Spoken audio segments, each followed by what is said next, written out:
Tier 1 NIT होने के बाद भी 75% का प्लेसमेंट है सीएससी ब्रांच में एनआईटी जयपुर में। क्या सच में एनआईटी जयपुर टीयर 1 का टैग डिजर्व कर रहा होता है? एनआईटी जयपुर में क्या फीस लग रही होती है, क्या कट ऑफ लग रहा होता है, प्लेसमेंट की रियलिटी क्या है, हॉस्टल कैसा है, मेस कैसा है, बच्चों ने हमें एग्जैक्ट क्या रिव्यू दिया हो, इस वीडियो में डिटेल में डिस्कस कर रहे होंगे। तो चलिए शुरू करते हैं।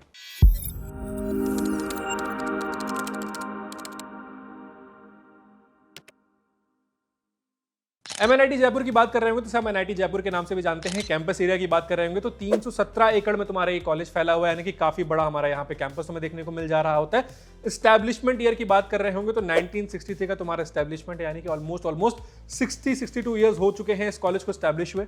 कनेक्टिविटी की बात कर रहे होंगे तो जयपुर का जो इंटरनेशनल एयरपोर्ट है वो तुम्हारा 6.5 किलोमीटर दूर है यहाँ पे, ठीक है। इसके अलावा यहाँ पे गांधीनगर जयपुर जो स्टेशन है वो तुम्हारा 3.5 किलोमीटर की दूरी पे है, और वहीं पे जो जयपुर जंक्शन है वो तुम्हारे यहाँ से 8.5 किलोमीटर की दूरी पे है, यानी कि डिस्टेंस पे है। तो हमारे लिए इजी कौन सा रेलवे स्टेशन होता है? इजी हमारे लिए गांधीनगर रेलवे स्टेशन होने वाला। अगर तुम्हारे वहां से कनेक्टिविटी है तो तुम गांधीनगर जंक्शन को प्रेफर कर रहे होगे, गांधीनगर स्टेशन को प्रेफर कर रहे होगे, वरना फिर तुम अगर तुम्हारे पास एक वहां पे एक्सेसिबिलिटी नहीं है तो उसके फिर तुम जयपुर जंक्शन को ही प्रेफर कर रहे होगे। एनआईआरएफ रैंकिंग में बात करेंगे तो 42 नंबर पे इसको रैंक किया हुआ है। एनआरएफ से हम ज्यादा तवज्जो देते नहीं है, तो एनआरएफ को हम ऐसे कंसीडर कर लेते हैं कि ठीक है, एनआरएफ में हमें 42 नंबर पे उसको रैंक किया हुआ है।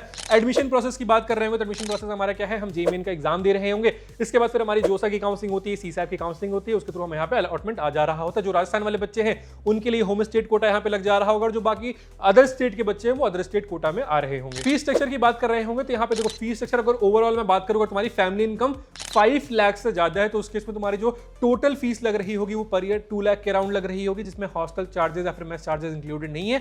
हॉस्टल मेस की बात कर रहे होंगे तो 45-50 का तुम एक एडिशनल अमाउंट मान सकते हो। ओवरऑल अगर तुम्हारी बीटेक की बात कर रहे होंगे तो 10 से 11 लाख में तुम्हारी यहाँ पे बीटेक हो जा रही होगी। बट अगर तुम्हारी फैमिली इनकम 5 लाख से कम है, ठीक है, अगर तुम्हारी फैमिली इनकम 5 लाख से कम है और 1 लाख से 5 लाख के बीच में है तो उस केस में जो तुम्हारी टोटल फीस लग रही होगी वो लग रही होगी 62,500। अगर तुम्हारी फैमिली इनकम 1 लाख से 5 लाख के बीच में आ रही है तो तुम्हारी टोटल फीस लग रही होगी, ट्यूशन फीस की हम यहाँ पे बात करेंगे, वो 20,800 के समथिंग लग रही होगी। ये तुम्हारे सिर्फ और सिर्फ ट्यूशन फीस पे लाइक तुम्हारा वेव ऑफ है, तुम्हारे बाकी चार्जेस उतने ही लग रहे हैं जितने लगते हैं हॉस्टल में वगैरह सारी चीजें। इसके अलावा अगर तुम्हारी फैमिली इनकम 1 लाख से कम है, तुम SC ST PWD कैंडिडेट हो या फिर तुम इकोनॉमिकली वीकर सेक्शन से आ रहे हो, तुम्हारी फैमिली इनकम 1 लाख से कम है, तो उस केस में तुम्हारी जो ट्यूशन फीस है वो जीरो हो जा रही होगी। बाकी जो तुम्हारे एडिशनल चार्जेस हैं, तुम्हारे हॉस्टल के चार्जेस है, तुम्हारे मेस के चार्जेस है, वो तुम्हें पे करने पड़ेंगे। तो यानी कि ओवरऑल बात कर रहे होंगे तुम्हारी फैमिली इनकम कम आ रही है तो उस केस में तुम्हारी 4 से 5 लाख में भी यहाँ पे बीटेक कंप्लीट हो जा रही होगी। सीट मैट्रिक्स की बात कर रहे होंगे तो 888 सीट्स टोटल तुम्हारी यहाँ पे रहने वाली, इसमें तो कुछ 5 ईयर इंटीग्रेटेड कोर्सेज वाली भी सीट कंसीडर्ड है, तो टोटल तुम्हारी 888 सीट रहने वाली, यानी कि बहुत ज्यादा क्राउड नहीं है, ठीक है। ये प्लस पॉइंट होता है अगर हम एनआईटी की बात करते हैं, फिर आईआईटी की बात करते हैं, फिर किसी भी अच्छे टीयर 1 कॉलेज की हम बात कर रहे होते हैं तो उनका प्लस पॉइंट ये होता है कि वहां पे बहुत ज्यादा क्राउड नहीं होता है, तो तुम्हें एक अच्छी अपॉर्चुनिटी मिल जा रही होती है, तुम्हें प्रोफेसर स्टूडेंट का जो रेशियो है वो भी थोड़ा सा एक डिसेंट मेंटेन रहता है। अब आ जाता है अगले सवाल पे कि भैया हमें यहाँ पे किस रैंक तक एडमिशन मिल जा रहा होता है, कट ऑफ हमारी क्या जा रही होती है। अब अगर हम सीएससी ब्रांच को टारगेट कर रहे हैं और हम होम स्टेट वाले बच्चों के लिए बात कर रहे हैं तो तुम्हारा जो कट ऑफ जा रहा होता है वो 6000 के अराउंड जा रहा होता है अगर हम सीएससी ब्रांच को टारगेट कर रहे होते हैं। वहीं पर अगर हम अदर स्टेट से आ रहे हैं और सीएससी ब्रांच को टारगेट कर रहे हैं तो जो हमारा कट ऑफ है वो 5500 के अराउंड जा रहा होता है। तो यानी कि अगर हम ओवरऑल समझे, अगर हमें सीएससी ब्रांच में एडमिशन लेना है और हम एमएनआईटी जयपुर को टारगेट कर रहे हैं, अगर हमारे एमएनआईटी जयपुर हमारी ड्रीम लिस्ट में है तो उस केस में हमें कितनी रैंक लानी पड़ेगी? अंडर 6000 रैंक हमें लेके आनी पड़ेगी। अब वहीं पे अगर हम बात कर ले कि भैया ठीक है मुझे सीएससी नहीं मिली तो क्या मुझे अदर ब्रांचेस किस रैंक तक मिल जा रही है, फिर अगर मुझे कोई भी ब्रांच चल जा रही होगी तो मुझे किस रैंक तक यहाँ पे एडमिशन मिल जा रहा होगा। तो ओवरऑल अगर तुम्हारी मैं metallurgy and material science engineering की बात कर रहा हूँ, तुम होम स्टेट से बिलोंग कर रहे हो तो 33,000 रैंक तक तुम्हें मिल जा रही होगी। वहीं पर अगर अदर स्टेट से बिलोंग करो 38,000 पे भी तुम्हें मिल जा रही होगी। तो यानी कि ओवरऑल सब्जेक्ट तुम्हारी 30 से लेकर 35,000 रैंक के बीच में है और तुम एमएनआईटी जयपुर को टारगेट कर रहे हो तो तुम्हारा वहां पे एडमिशन हो जा रहा होगा। बाकी तुम्हें अदर ब्रांचेस का भी कट ऑफ वगैरह चाहिए होगा तो डिस्क्रिप्शन में एक व्हाट्सएप चैनल की लिंक है, व्हाट्सएप चैनल ज्वाइन कर लेना, वहां पे तुम्हें सारे कट ऑफ वगैरह मिल जा रहे होते हैं डिटेल में। अब आ जाते हैं सबसे इंपॉर्टेंट पॉइंट पे जो तुमने वीडियो के स्टार्ट में भी बताया होता प्लेसमेंट पे, क्योंकि यार देखो हुआ क्या ना कि जब मैं प्लेसमेंट इसकी रिसर्च कर रहा था, मैंने बच्चों से भी बात करी और जब इसका डेटा मैं प्रिपेयर कर रहा था तो मुझे कुछ चीजें यहाँ पे एक थोड़ा सा शॉकिंग दिखा, ठीक है। और स्पेशली जब मैं सीएससी की प्लेसमेंट देखा, क्योंकि सीएससी की प्लेसमेंट का जब हम एवरेज पैकेज की बात करेंगे ना तो तुम्हें 17 लाख का एवरेज पैकेज यहाँ पे देखने को मिलेगा, ठीक। बट वहीं पे जब हम ये देखते हैं कि कितने स्टूडेंट अपीयर किए थे और कितने स्टूडेंट की जॉब लगी है एक्चुअली में, तो वहां पे तुम्हें बहुत मेजर डिफरेंस देखने को मिलेगा। जो हमारा प्लेसमेंट परसेंटेज है वहां पे तुम्हें डिफरेंस देखने को मिल रहा होगा। फिर मैं इनके एनआईआरएफ डेटा पे भी गया, इनके ऑफिशियल वेबसाइट पे भी गया, मुझे दोनों जगह वही सेम डेटा ही मिला। तो सारी चीजें क्या कैसे हैं मैं तुम्हें समझाता हूं। देखो, टोटल नंबर ऑफ स्टूडेंट की बात करेंगे तो 703 टोटल नंबर ऑफ स्टूडेंट थे, जिसमें से प्लेस स्टूडेंट की बात करेंगे तो 603 तुम्हारे टोटल प्लेस स्टूडेंट थे, यानी कि 100 बच्चे ऐसे हैं जिनकी जॉब नहीं लगी है। अब इसमें से 18 बच्चे ऐसे थे जो हायर स्टडीज के लिए चले गए, ठीक है। 12-15 बच्चे मैं ऐसे मान लेता हूं जिन्होंने खुद का स्टार्टअप किया होगा, जो प्लेसमेंट से ऑप्ट आउट कर लिए होंगे कि ठीक है मुझे प्लेसमेंट नहीं लेनी, at the end of the day उनका मन क्या होगा कि नहीं मैं कुछ अपना खुद का करूंगा। 12-15 बच्चे हम ऐसे मान लेते हैं, बट स्टिल 50-60 स्टूडेंट ऐसे हैं जिनकी जॉब नहीं लगी है। तो अगर तुम ये सोच रहे हो कि मैं एनआईटी जाऊंगा या फिर मैं आईटी जाऊंगा और मेरी जॉब लग जाएगी ना, तो कोई भी कॉलेज तुम्हें जॉब की गारंटी नहीं दे सकता है। तो तुम्हें इस चीज को पहले से मेंटली प्रिपेयर रहना है कि तुम्हें कॉलेज में जाने के बाद भी मेहनत करनी पड़ेगी, ठीक है। हाईएस्ट पैकेज की बात करेंगे तो 64 एलपीए का तुम्हें यहाँ पे हाईएस्ट पैकेज देखने को मिल जा रहा होगा। एवरेज पैकेज की बात करेंगे तो 11.58 एलपीए का तुम्हें यहाँ पे एवरेज पैकेज देखने को मिल जा रहा होगा। मीडियम पैकेज की बात करेंगे तो 9 एलपीए का तुम्हें यहाँ पे मीडियम पैकेज देखने को मिल जा रहा होगा। वहीं पे सीएससी का अगर हम एवरेज पैकेज की बात कर रहा हूँ तो 17.89 लाख का तुम्हें यहाँ पे सीएससी का एवरेज पैकेज देखने को मिल जा रहा होगा। ओवरऑल प्लेसमेंट परसेंटेज की अगर हम बात कर रहे हैं तो 72.93 तुम्हारा ओवरऑल प्लेसमेंट परसेंटेज, जिसमें तुम्हारी मेटलर्जी वाली ब्रांचेस है, तुम्हारी सीएस ब्रांचेस है, ईसी ब्रांचेस, जितनी भी तुम्हारी ब्रांचेस है वो सारी कवर्ड है 72% में। अब अगर मैं सीएससी की सिर्फ प्लेसमेंट परसेंटेज की बात करूंगा तो 75% का यहाँ पे मुझे प्लेसमेंट परसेंटेज देखने को मिल रहा है, जो कि थोड़ा सा शॉकिंग है, क्योंकि देखो सीएससी एक ऐसी ब्रांच है जहां पे प्लेसमेंट बच्चों को लगता है कि बच्चों की प्लेसमेंट हो ही जा रही होती है, तो बच्चे सीएससी को प्रेफर कर ले रहे होते हैं। अब यहाँ पे दो चीज होती है, जब मैंने बच्चों से बात करी तो मुझे दो चीज समझ में आई। एक तो ये समझ में आया कि ठीक है 2024 थोड़ा सा वो रिसेशन टाइम चल रहा था, तो प्लेसमेंट हर कॉलेज की ही कम हुई है, इवन बहुत सारी आईआईटीज में भी लाइक 20% 25% प्लेसमेंट नहीं हुई है। तो वो एक रीजन था, क्योंकि मैंने इसके पुराने जो रिकॉर्ड्स देखे, ठीक है 23 का देखा प्लेसमेंट, 22 की प्लेसमेंट देखी, 21 की प्लेसमेंट देखी, 20 की प्लेसमेंट देखी, तो प्लेसमेंट इंक्रीज हो रही थी, ठीक है। सीएससी की प्लेसमेंट तुम्हारी 80%, 85%, 90%, 95% थी। तो 2024 में तो सारे ही कॉलेजेस की प्लेसमेंट कम हुई है, तो एक पहला रीजन वो था।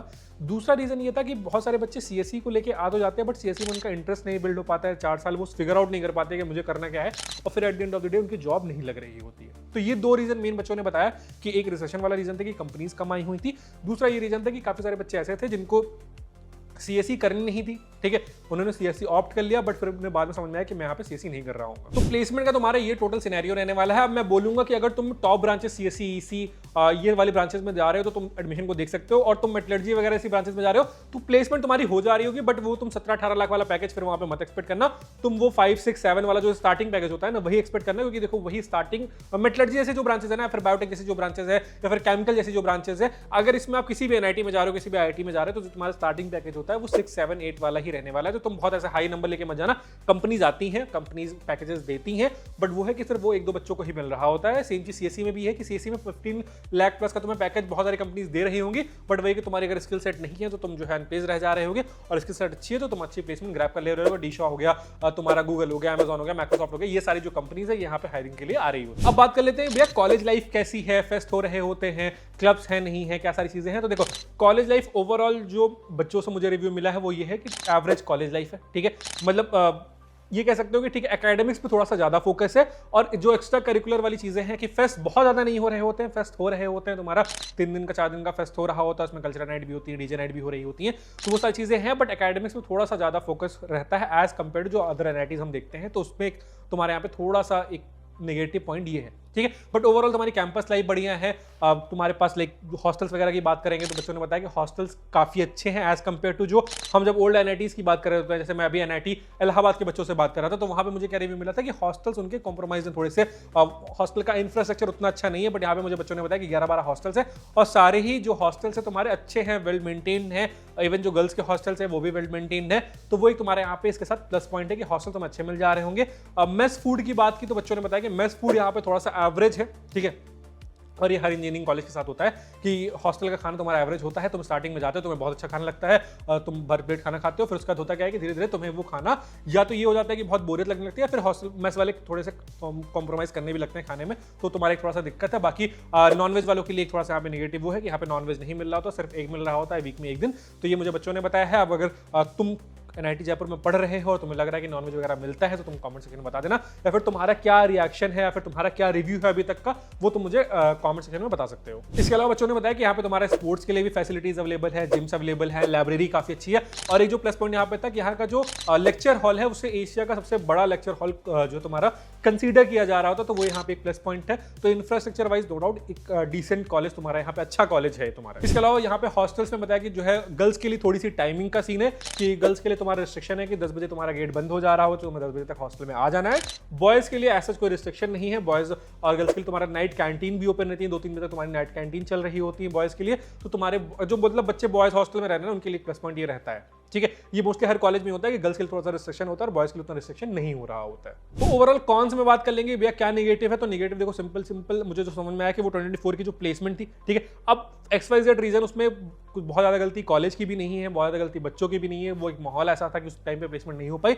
तो सिंपल चीज है कि एक जो प्लेसमेंट है उस पर थोड़ा सा और ध्यान बेटर करने की जरूरत है, ठीक है। वो फिर चाहे कॉलेज की तरफ से हो फिर चाहे वो बच्चों की तरफ से हो, दोनों को मिलकर एक अच्छी प्लेसमेंट लेके आनी, क्योंकि NIT जयपुर को जब कंसिडर कर रहे थे तो Tier 1 NIT है, टॉप 10 टॉप 15 में आ रही होती है।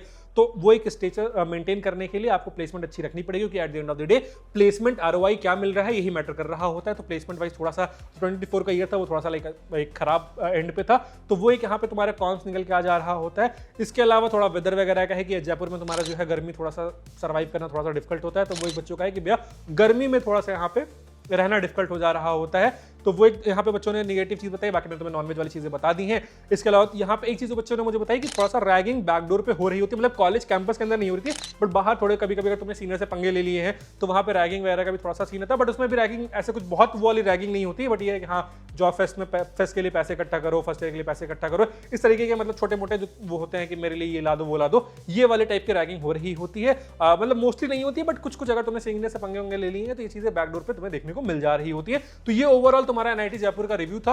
अब अगर तुम NIT जयपुर में पढ़ रहे हो तो तुम्हें अपना रिव्यू कमेंट सेक्शन में बता देना है, और अगर तुम NIT जयपुर को टारगेट कर रहे हो तो तुम्हें क्या करना है, तुम्हें ये वीडियो अपने दोस्तों के साथ शेयर भी कर देना है, अपना भी देख लेना एक बार, थोड़ा ओवरऑल समझ लो, हर कॉलेज को समझ लो, ठीक है। और तुम्हारे पास एक लिस्ट होनी चाहिए कि ठीक है भैया मैं ये 5 से 7 कॉलेज हैं जिनको टारगेट कर रहा हूँ, इसमें से मैं बेस्ट कॉलेज चूज कर ले रहा हूँ, क्योंकि आगे चल के तुम देखो ये कंफ्यूजन होने वाली है। तो अभी से लिस्ट बनाना स्टार्ट करो कि ठीक है तुमने JEE मेन का एग्जाम दे लिया, ठीक। इसके बाद अब हमारी लिस्ट बन गई कि ठीक है भैया हमारे पास ये कॉलेज ऑप्शन है, इनको मैं अपने ड्रीम लिस्ट में रख रहा हूँ और मैं इसमें से एक कॉलेज चूज कर ले रहा हूँ। इसी के साथ मैं हूं नमन, कॉलेज करियर काउंसिल रिलेटेड कोई भी डाउट आता है आपको चैनल में पता चल जा रहा होगा तो आपको क्या करना है, कॉलेज सर्च को सब्सक्राइब कर लेना और नोटिफिकेशन बिल ऑन कर लेना है।